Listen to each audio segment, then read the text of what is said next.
Keď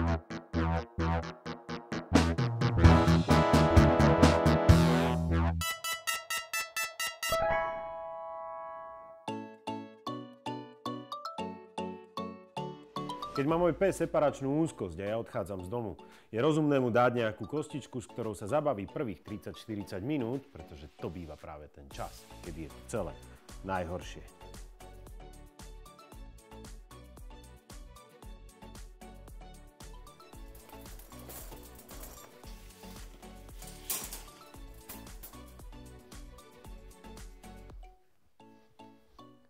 A v tomto momente je môj pes celý šťastný, že som konečne vypadol z domu.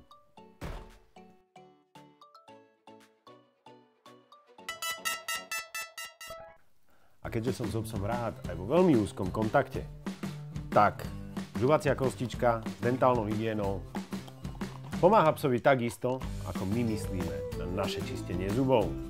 Nehovoriac o tom, že to je pre psa veľmi zdravé. A keďže aj všetci moji psi boli ako šteniatka na týchto kostiach prezubení a ohromne ich ľúbia, tak im tie kostičky dávam ešte aj teraz, keď už sú dospelí.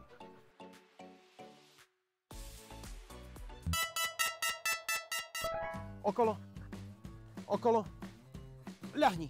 To je perfektná, jasné, tu máš mňamku. Presne v momente, keď sa mi podarí nejaký vynikajúci výcvikový výkon, potrebujem psovi dať niečo, čo nazveme jackpot. A jackpot je práve obrovská, smradlavá a extrémne významná maškrta, ktorá psovi povie, že teraz sa niečo fakt podarilo. Ale prosím, neskúšajte to s touto kosťou vnútri. Strašne smrdí.